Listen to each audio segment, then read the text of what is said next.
자, 오늘은 요셉 스토리의 마지막입니다. 자, 우리가 지난 2주간 무엇을 했냐면요, 군부대 위문 예배를 다녀왔고, 지난주는 온세대 예배라 3부 예배가 없었습니다. 그 2주 전인 3주 전에 야곱이라고 하는 인물의 스토리가 끝나고 요셉을 같이 좀 나눠야 되는데 두 번이 스킵이 됐어요. 그리고 오늘이 요셉의 마지막 이야기입니다.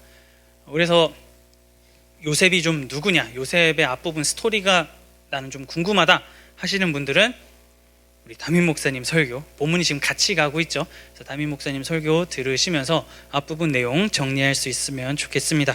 근데 그래도 오늘 본문을 좀 나누기 위해서는 어느 정도 앞부분을 우리가 좀 다뤄야지만 스토리 라인의 흐름이 이해가 가기 때문에 요셉에 대해서 좀 간단하게 정리하면서 본문의 내용을 살펴보려고 합니다.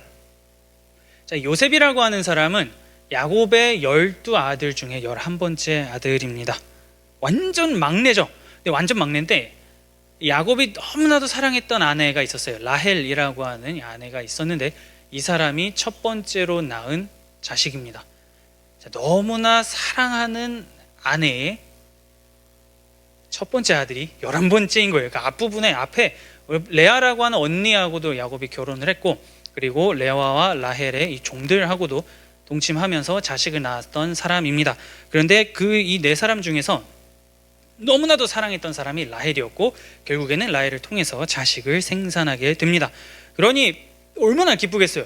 이 요셉 11번째 아들이긴 하지만 요셉을 볼 때마다 이 라헬을 향한 사랑과 마음이 전부 다 이 요셉에게 투영이 되는 겁니다. 그 마음이 투영이 되면 나타나는 게 하나 있죠. 편애. 야곱이 요셉을 엄청나게 편애하기 시작을 합니다. 어떻게 편애를 하냐면, 11번째면은 아들이 12명인데 12명 중에 11번째 아들이면 사실 뭐 재산을 얻는다거나 가문을 이끈다거나 이런 거에 대한 순위에서는 완전히 뭐 경쟁 싸움 자체가 안 되죠. 근데 야곱은 채색옷이라고 하는 옷을 쫙 요셉에게 입혀주면서 앞으로 우리 가문을 이끌어갈 자는 장자 르우벤이 아니라 11번째 아들인 요셉이다 라고 야곱이 공포합니다. 아예 그냥 옷을 입힘으로써 보여줘요. 그러면 1번부터 10번까지 10명의 아들의 기분이 좀 어떻겠습니까? 우리 아버지 왜 이러시지? 라고 하는 생각을 분명히 할 거예요. 자, 이삭, 야곱의 아버지인 이삭이 자신의 두 아들 에서와 야곱 중에 에서를 편애함으로써 그 가정에 어떤 불화와 비극이 닥쳤는지 우리가 살펴봤습니다. 그리고 야곱은 그거를 너무나도 경험했던 사람이에요. 아버지가 편애했을 때, 아버지가 누군가를 계속해서 지켜보고 편애할 때 어떠한 결과가 일어나는가라고 하는 거를 자기가 경험했던 사람이거든요. 아버지의 사랑을 쟁취하기 위해서 온갖 수단을 다 썼던 사람입니다. 그러면은 나는 편애하지 말아야지 뭔가 이런 생각을 할 법한데 11번째 아들에게 네가 우리 집의 장남이다, 장자다 이러니 그 가문의 상황이 어떻겠습니까? 야곱 집안의 상황이 어떻게 되겠습니까? 형들이 완전히 머리가 열리게 되는 거죠. 2명 중에 1명을 편애하는 것과 12명 중에 11번째 아들을 편애하는 것은 느낌이 다르죠. 엄청난 행동을 야곱이 하고 있는 겁니다. 자, 동생을 아버지가 계속 편애해요. 형들의 마음 가운데 분노가 막 자꾸 쌓여갑니다. 야곱이를 요셉 볼 때마다 막 쥐어받고 싶은데 또 그러면 안 되잖아요. 그리고 또 여러분 앞부분 창세기를 보면은 요셉이 좀 되게 얌체같이 행동합니다. 막 아버지에게 가가지고 아버지 형들이 이런 잘못 저질렀어요. 막 다 고자질하고 막 밉상짓을 막 다 해요. 그러면 가뜩이나 아버지가 요셉을 편애하는 것도 짜증나는데 요셉이 아버지의 사랑에 힘입어서 자꾸 자기 마음대로 행동을 하는 거를 막 본다고 생각해 보세요. 형들의 분노와 미움이 점점 더 커져갈 겁니다. 그래서 이 분노가 결국에는 주체할 수가 없어서 형들이 어떻게 하냐면 동생을 죽이려고 해요. 요셉을 죽이려고 했다가 근데 그래도 죽이면은 좀 그렇고 애굽, 이집트죠. 이집트의 노예로 갖다 팔아버리자 라고 해서 동생을 팔아버립니다. 노예로 팔아버리고 아버지에게는 어떻게 설명하냐면 요셉이 입고 있었던 채색옷에 짐승의 피를 발라가지고 보소서 아버지, 요셉이 들짐승의 공격을 받아서 찢겨 죽었습니다. 저희가 지키지 못했습니다. 죄송합니다. 이렇게 거짓말을 칩니다.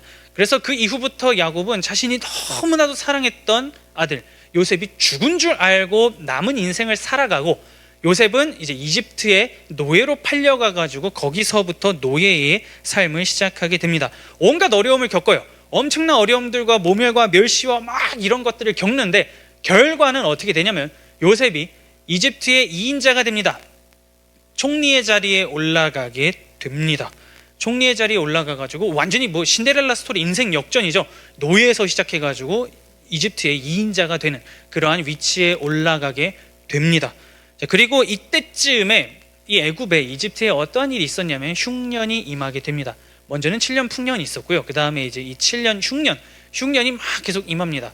사람들이 흉년이 계속 임하다 보니까요, 갖고 있던 곡식이 저장 창고가 점점점 떨어지겠죠. 떨어지다 보니까 이제 막 이집트 와가지고 막 물건 사고 음식 사고 막 곡식 사고 이러한 행동을 해요.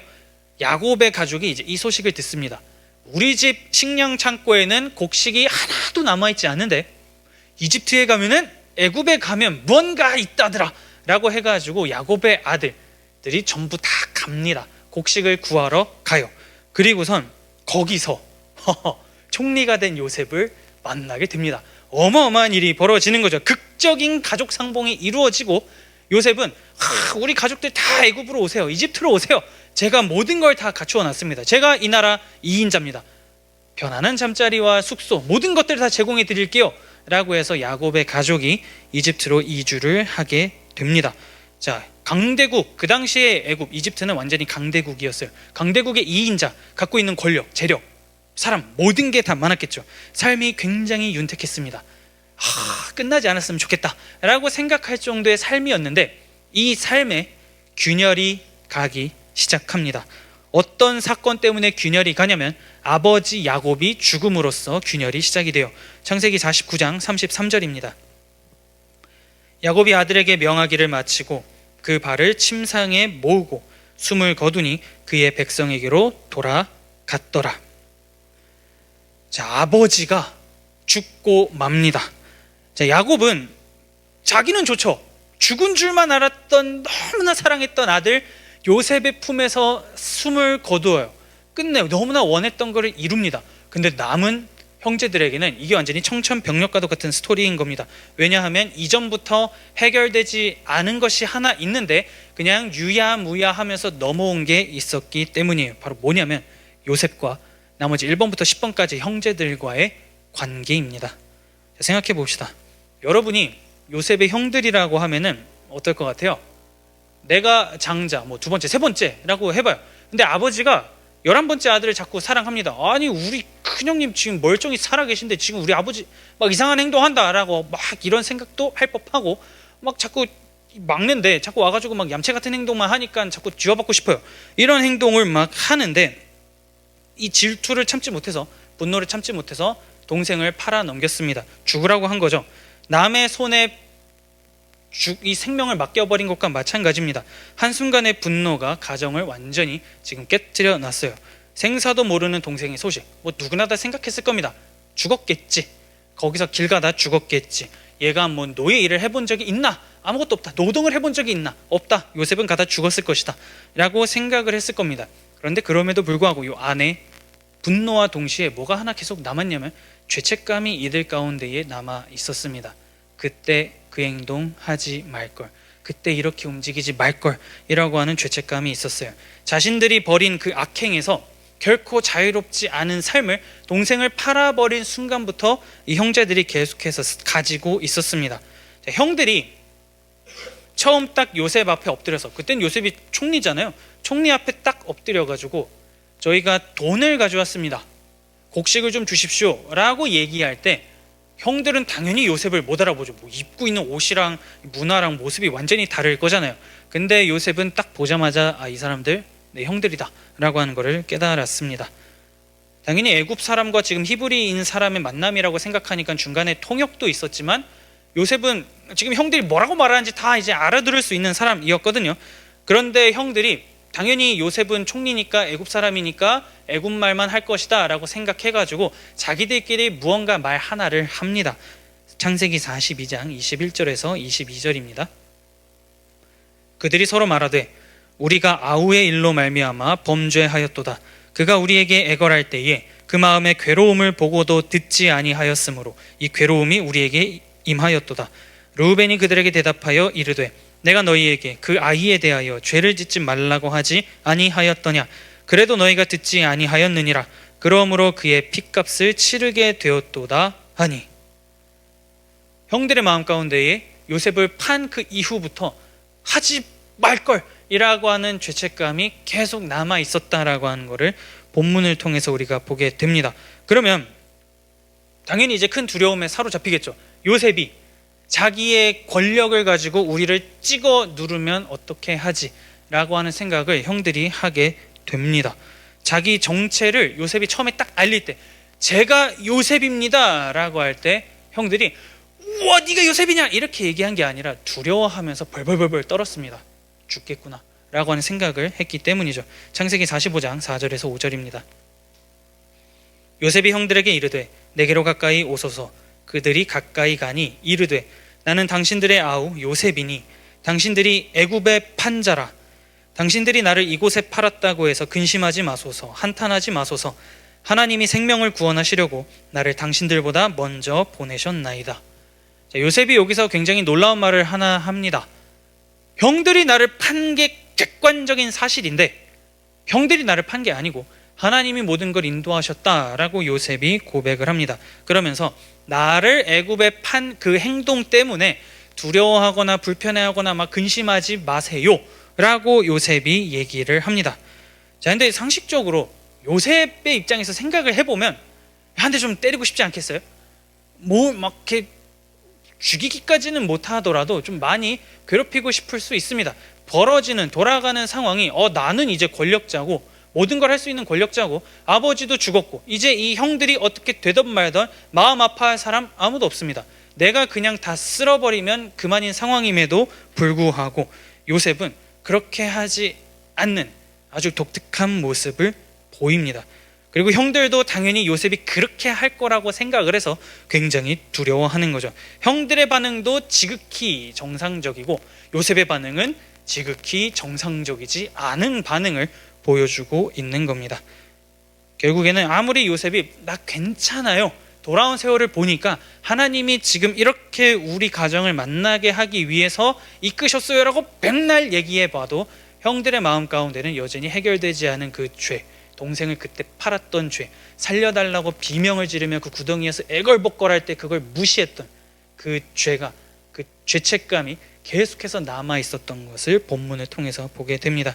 이러한 형들의 모습을 볼 때 죄라고 하는 게 무엇인가 라고 하는 것도 우리가 좀 생각을 해볼 수가 있어요. 단순히 그냥 한순간에 내 실수가 죄라고만 하기에는 어렵다라고 하는 거죠. 죄를 한번 지었을 때에 오랜 시간이 지나도 씻겨지지 않는, 해결되지 않는 그 그림자와 같은 것이 따라 붙는다라고 하는 것을 보게 됩니다. 그러니 형들은 그때 동생을 팔았던 그 과거에서 여전히 벗어나지 못한 채 인생을 살고 있었다라고 하는 거죠. 그러니 얼마나 매일매일 불안했겠어요. 요셉을 볼 때마다 일단 요셉이 자꾸 잘해줘요. 이건 좋은데 이 기분이 요셉이 언제 변덕을 부려가지고 우리를 죽일지 몰라 이러한 생각을 계속 하겠죠. 근데 이미 애굽으로 모든 가정이 넘어왔고 나갈 수도 없고 그러한 상황 가운데에서 아버지가 죽으니까 모든 불안감이 다 폭발하기 시작을 하는 겁니다. 그래서 형들이 막 수근수근 얘기하다가 요셉한테 이렇게 얘기해요. 16절에서 17절입니다. 요셉에게 말을 전하여 이르되 당신의 아버지가 돌아가시기 전에 명령하여 이르시기를 너희는 이같이 요셉에게 이르라. 내 형들이 내게 악을 행하였을지라도 이제 바라건대 그들의 허물과 죄를 용서하라 하셨나니 당신 아버지의 하나님의 종들인 우리 죄를 이제 용서하소서 하매 요셉이 그들이 그에게 하는 말을 들을 때에 울었더라. 어떡합니까? 이제 형들은 자기 살 길 찾아야죠. 아버지도 죽었는데 요셉이 갑자기 공격하면 어떻게 합니까? 그래서 살 길을 도모하고자 아버지의 권위를 이용하기 시작합니다. 실제로 야곱이 이렇게 얘기했는가에 대해서는 알 수가 없어요. 성경이 그거에 대해서는 침묵을 하고 있기 때문에 야곱이 정말로 이렇게 얘기했거나 뭔가 짤막하게 얘기한 거를 형들이 부풀려서 얘기했거나 아니면 거짓말을 하고 있거나 세 가지 중에 하나입니다.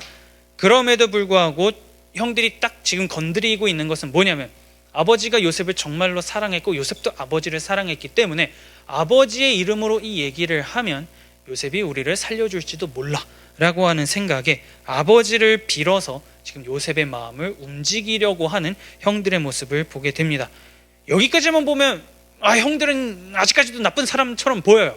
세상에 자기들 살겠다고 죽은 아버지까지 팔아가면서 지금 목숨이 막 구걸하는가 라고 할 수가 있는데, 이 형들의 뒤이은 말들이 참 놀랍습니다. 왜냐하면 형들은 자신들의 그 과거의 잘못을 당사자 앞에서 인정하면서 나아갑니다.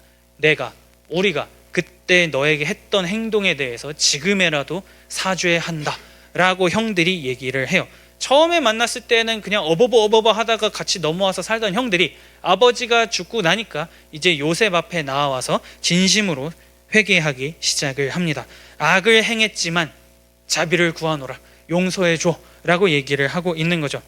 뭐 이렇게 얘기하면은 요셉도 용서하기 싫겠죠. 어릴 때 너가 너무나 나쁘게 굴어가지고 너무 얄밉게 굴어서 우리가 좀 그런 잘못을 저질렀는데 뭐 이제 좋은 게 좋은 거 아니냐, 우리도 좋고 너도 좋으니 그냥 이쯤에서 과거를 좀 덮어줬으면 좋겠다 라고 얘기하는 게 아니라 철저하게 요셉에게 모든 걸 맡깁니다.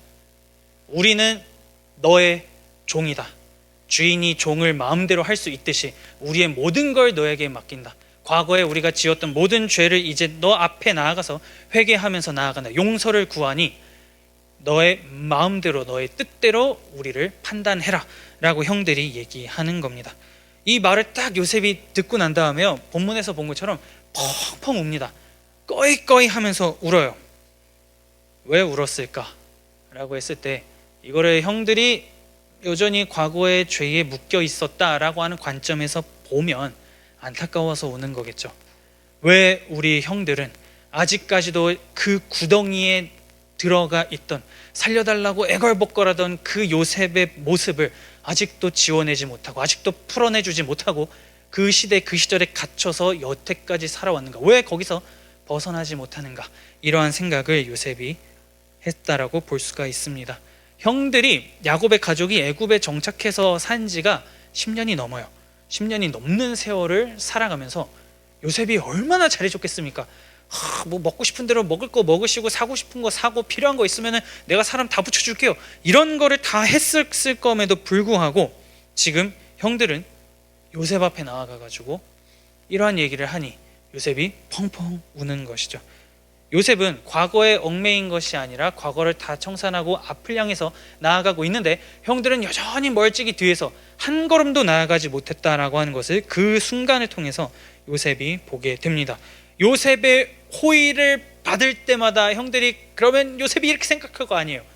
감사하게 받은 게 아니라 내가 해줄 때마다 얼마나 불편했을까, 이러한 생각을 요셉이 하겠죠. 10년 넘게 모든 걸 다 대해줬는데도 불구하고 형들의 마음 가운데는 계속해서 우리가 요셉의 심기를 건드리면 상황이 역전됐으니 죽을지도 몰라, 이러한 생각을 하면서 살았을 거를 생각하니 요셉이 얼마나 슬퍼했겠습니까? 그러니 지금 형들이 요셉 앞에 나와서 우리는 너의 종이다 라고 했을 때 펑펑 운 겁니다. 그래서 요셉이 이렇게 얘기합니다. 19절에서 21절입니다. 요셉이 그들에게 이르되 두려워하지 마소서, 내가 하나님을 대신하리이까. 당신들은 나를 해하려 하였으나 하나님은 그것을 선으로 바꾸사 오늘과 같이 많은 백성의 생명을 구원하게 하시려 하셨나니 당신들은 두려워하지 마소서, 내가 당신들과 당신들의 자녀를 기르리이다 하고 그들을 간곡한 말로 위로하였더라. 요셉이 지금 했던 이 말은 지금 여기서 처음 한 말이 아니고요, 처음에 형들 만났을 때도 이 말 비슷하게 합니다. 두려워하지 마세요. 우리가 창세기 45장에서 봤던 것처럼 한탄하지 마세요 라고 얘기를 해줬음에도 불구하고 형들이 또 불안함을 내비치니까 형님들 제발 두려워하지 마십시오라고 요셉이 얘기합니다. 심판을, 선과 악을 판단해서 그 죄를 물으실 수 있는 분은 오직 하나님이신데 나는 하나님이 아닙니다 라고 요셉이 얘기하고 있는 거죠. 그리고 뒤이어서 하나님께서 형들의 그때 그 악한 행동, 정말로 나쁜 행동이지만 그거를 선으로 바꾸셔서 여기까지 이르게 하셨습니다 라고 요셉이 고백을 합니다. 그가 얼마나 영적으로 성장을 했는가 라고 하는 것을 보여주는 대목이라고 할 수가 있죠. 그리고 요셉이 이런 고백을 어떻게 할 수 있었는가라는 걸 생각해 보면 과거부터 쫙 자신의 삶을 거꾸로 돌아보지 않고서는 할 수 없는 그러한 고백이다라고 볼 수가 있습니다. 자신의 삶 속에 하나님이 어떻게 역사하셨는지를 하나하나 세어보면서 그 발자국을 따라가는 과정을 거치지 않고서는, 하나님의 살아계심을 인정하지 않고서는 할 수 없는 고백을 지금 요셉이 하고 있는 거죠. 그러면서 요셉은 간곡한 말로 형님들 정말로 두려워하지 않으셔도 됩니다. 형님들의 자녀들까지도 내가 다 책임질 거예요 라고 하면서 그들을 안심시킵니다. 요셉이라고 처음부터 나는 위대한 사람이 될 거야, 꿈을 높게 가지고 막 인생을 살자, 뭐 이런 생각하면서 살아갔겠습니까? 물론 우상과 유혹이 너무나 넘쳐나는 그 애굽의 이집트의 상황 가운데에서 여호와 신앙을 유지하면서 살아가는 게 말처럼 쉽지는 않았을 겁니다. 남들이 다 믿는 그 이집트의 신을 믿지 않고 이 변방에서 그 유목민이 믿던 그 신 하나 들고 와가지고 저는 이 신을 믿는 자입니다 이러면서 요셉이 살았을 건데 그 모습이 그렇게 썩 좋게 보였겠느냐라고 하는 거죠. 어디서 굴러 들어온 시골 촌뜨기가 왕의 꿈 하나 해석해 준 거 가지고 총리 자리에 오르더니 기고만장하네 라고 하면서 견제하는 세력도 분명히 있었을 겁니다. 왕궁이라고 하는 데가 얼마나 그 권력과 이 암투와 탐욕이 가득 찬 곳입니까? 그럼에도 불구하고 그런 장소에서 요셉은 계속해서 살아남으면서 여호와에 대한 그 신앙, 하나님에 대한 믿음을 그는 잃지 않고 살아갔었다라고 하는 모습을 보게 됩니다. 결국에는 총리의 자리에 그래서 오르게 됐고 가족들과 만나게 됐죠. 아마 가족들과 딱 만나게 되었을 때에야 비로소 요셉은 깨달았을 겁니다. 아, 이때를 위해서 하나님께서 과거에 이런 일을 허용하셨고 나를 여기까지 이끄셨구나 라고 하는 것을 요셉이 깨달았을 겁니다. 모든 일의 그 끝에서 봐야지만 비로소 보일 수 있는 것, 확인할 수 있는 것을 요셉이 발견했고 하나님에 대해서 그가 지금 신앙 고백을 하고 있는 거죠. 형님들이 행했던 그 악을 선으로 바꾸셔서 여기까지 이르게 하셨습니다 라고 얘기를 합니다. 그래서 오늘 본문에서 나타난 두 그룹의 모습을 좀 볼 수 있으면 좋겠어요. 요셉 형들의 모습이랑 그리고 요셉의 모습입니다. 형들의 모습을 투영하면 오늘날 우리하고도 별반 차이가 없습니다. 우리도 과거에 잘못을 하고 실패를 하고 실수를 합니다. 하나님 앞에 죄를 지으면서 살아갑니다. 그리고 그때 내가 했던 그 특정한 무언가에 붙잡혀가지고 앞으로 나아가지 못하고 계속 그 과거에 머무르고 나아가려다가 못 나가고 나아가려다가 못 나가고 이러한 삶을 살 때가 있어요. 하나님의 은혜로 내가 용서받았고 새로운 사람이 되었고 새로운 피조물이 되었고 예수 그리스도를 믿음으로 말미암아 구원받은 나는 주의 자녀다 라고 하는 거를 이 머리로는 알겠는데 이 가슴으로 살아내려고 하니 자꾸 걸리는 거죠. 아, 근데 그래도 나는 아닌 것 같은데, 이러한 생각을 우리가 하면서 살아갈 때가 있습니다. 마음에는 여전히 죄책감과 두려움 이런 것을 가지고 나아갈 때가 있어요. 그런데 만약에 용서받은 존재임에도 불구하고 여전히 자유함을 누리고 있지 못하다면, 그걸 거꾸로 얘기하면 뭐냐면 주님의 은혜는 그만큼 나에게 불충분합니다 라고 하는 고백과 별다를 게 없습니다. 하나님께서 모든 것을 사해 주셨고 너 이제 진짜 괜찮아, 너 자유야 라고 이미 선언을 땅땅땅 해주셨는데 아, 그거 아닌 것 같아요, 뭔가 부족해요, 뭔가 아닌 것 같아요 이러면서 계속 그때의 그 과거에 머물러 있다라고 한다면 나를 지금 여기서 해방시켜줄 예수 그리스도가 아닌 다른 무언가 더 강한 게 필요해 라고 하는 고백이 될 수밖에 없습니다. 그러면은 계속해서 두려움과 불안에 살아가겠죠. 내가 여기서 자유함을 얻으려면 무엇이 필요한가? 라고 하는 것을 끊임없이 찾으러 나아가게 될 겁니다. 그렇기 때문에 우리는 기억해야 합니다. 이미 자유해졌는데 과거의 그 죄책감과 그 모든 것들을 다시 다 팔다리에 묶어가지고 나를 매달아 주십시오 라고 해서는 안 된다라고 하는 것을 우리가 볼 수가 있습니다. 주님께서 베풀어 주신 은혜가 될 수 있도록 해야 하는 것이 오늘을 살아가는 우리의 책임이다 라고 할 수 있는 거죠. 그러한 형들의 모습과 동시에 요셉을 좀 더 보려고 합니다. 자, 요셉 결말만 보면 너무 좋죠. 2인자, 그럼 왕은 될 수 없으니까 왕이 될 수 없는데 그 다음에 가장 될 수 있는 모든 걸 다 가진 사람입니다. 결말만 보면 나도 요셉처럼 살고 싶다 라고 하지만 그가 총리가 되기까지의 인생을 보면 죽지 않은 게 다행이에요. 스스로 목숨을 끊지 않고 끝까지 살아남은 것 자체가 기적입니다. 우리의 인생도 바라보면 요셉처럼 요셉이 구덩이에 빠지고 모함받고 노예로 팔려가고 이러한 인생길을 걸어갈 때가 있습니다. 많은 사람들이 요셉이 총리가 된 것에만 주목하면서 꿈을 꾸니까 총리가 됐다라고 하는 거에만 집중하는데 그게 아니라 요셉이 총리가 되기까지 어떠한 일들이 벌어졌고 그가 누구를 붙잡았고 하나님이 어떻게 그를 이끄셨는가, 이거에 우리가 좀 더 초점을 맞출 수 있으면 좋겠습니다. 이해할 수 없는 어려운 상황들이 계속해서 벌어져요. 남을 신뢰했는데 뒤통수도 맞고 막 감옥에서 막 나 좀 꺼내줘요 했는데 그 사람이 막 요셉 잊어버리고 이런 일을 경험합니다. 그럼에도 불구하고 하나님을 신뢰하는 믿음만큼은 요셉이 잃지 않았다라고 성경이 얘기하죠. 애굽, 얼마나 많은 우상이 있는 곳입니까? 갑자기 굴러들어온 돌이 총리가 됐어요. 기존에 예비 총리 후보들이 있었을 거 아니에요. 막 명문 가문, 이 자제들이 얼마나 요셉을 막 공격해 댔겠습니까? 견제가 있고 막 왕실 암투가 있고, 그리고 막상 이제 총리가 되고 나니 모든 걸 자기가 다 주관해야 되잖아요. 정치, 경제, 종교, 모든 걸 총리로서 책임을 져야 되는데 나는 여호와 하나님을 믿는 입장에서 모든 걸 다 관장해야 됩니다. 그러한 상황 가운데에서 하나님보다 이집트의 신들과 문화에 더 동화되기 쉬운 상황에 지금 요셉이 있었던 것도 우리가 볼 수 있죠. 이집트의 신들 덕에 내가 이 자리까지 오를 수 있었다라고 자칫 잘못하면 그러한 고백을 할 수도 있을 법한 그 상황에 요셉이 처해 있었습니다. 자기가 아버지에게 들은 거라고는 불가능을 가능케 했던 그 전설 속의 하나님에 대한 얘기만 쭉 요셉은 들었을 뿐이에요.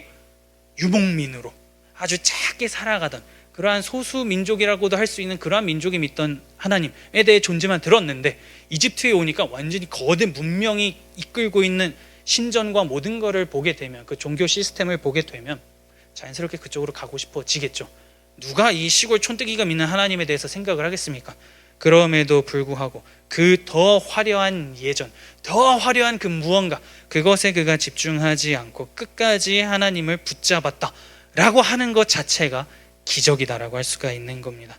그렇기 때문에 그가 끝까지 하나님에 대한 신앙을 잃지 않고 살아갔기에 형들을 만났을 때 이 일을 위해서 이끄셨구나라고 하는 고백을 할 수 있었던 거죠. 사도 바울은 자신의 편지 로마서 8장 28절에서 이렇게 얘기합니다. 우리가 알거니와 하나님을 사랑하는 자 곧 그의 뜻대로 부르심을 입은 자들에게는 모든 것이 합력하여 선을 이루느니라. 굉장히 유명한 말씀입니다. 신약 시대 사도 바울이라고 하는 사람이 고백한 내용인데 이 고백을 이미 아주 오래전에 살았던 선조 요셉이 똑같이 고백하죠. 하나님이 여기까지 이끄셨습니다. 형들이 행했던 행동을 선으로 바꾸셔서 일을 일으키셨습니다 라고 얘기합니다. 비록 그 과정에서 자기나 형들이나 똑같이 모두가 고통과 고난을 겪었지만 하나님은 자신의 선한 목적을 이루셨습니다 라고 요셉이 자신의 신앙을 고백합니다. 하나님의 섭리를 인정하며 나아가죠. 그래서 바라기는 우리 모두가 인생을 살아가면서 과거에 내가 저지른 죄와 그로 인한 죄책감이 우리에겐 분명히 다 누구나 있습니다. 근데 거기에 계속 머물러서 분명히 풀렸는데 다시 묶어야지 하면서 들어가가지고 자기를 묶으면서 살아가는 것이 아니라 그것들을 떨쳐내고 앞으로 나아갈 수 있으면 좋겠습니다. 이미 하나님께서 예수 그리스도를 통해서 베풀어 주신 그 구원의 은혜와 사랑은 우리에게 계속해서 흐르고 있습니다. 그럼에도 불구하고 앞으로 나아가지 못하면 우리는 스스로 증명하는 겁니다. 주의 예수 그리스도의 그 십자가 사건이 나에게 충분하지 않습니다. 하나님 다른 무언가를 주십시오 라고 얘기하는 것과 다를 바 없습니다. 그리고 동시에 그 은혜를 내가 이제부터라도 알고 살아가겠노라 한다면 은혜 받은 자의 합당한 삶을 주께서 부르신 그 자리에서 충실하게 감당하며 나아갈 수 있으면 좋겠습니다. 요셉이 겪었던 것처럼 고난, 고통, 유혹, 우상, 위협, 그 모든 상황 속에서도 여호와를 잊지 않고 붙잡고 고백하며 살아가는 그 신앙을 우리에게도 허락하여 달라고 기도하면서 나아갈 수 있으면 좋겠습니다. 그래서 우리의 인생의 끝자락에서 과거를 쫙 돌아봤더니 하나님이 모든 것을 합력하여서 나를 이 자리까지 여기까지 이끄셨구나 라고 하는 그 고백을 하면서 하나님께 영광을 올려드릴 수 있는, 그 날을 위해서 주님의 인도하심을 구하며 살아나갈 수 있는 저와 여러분들이 될 수 있기를 마음 다해 소망합니다.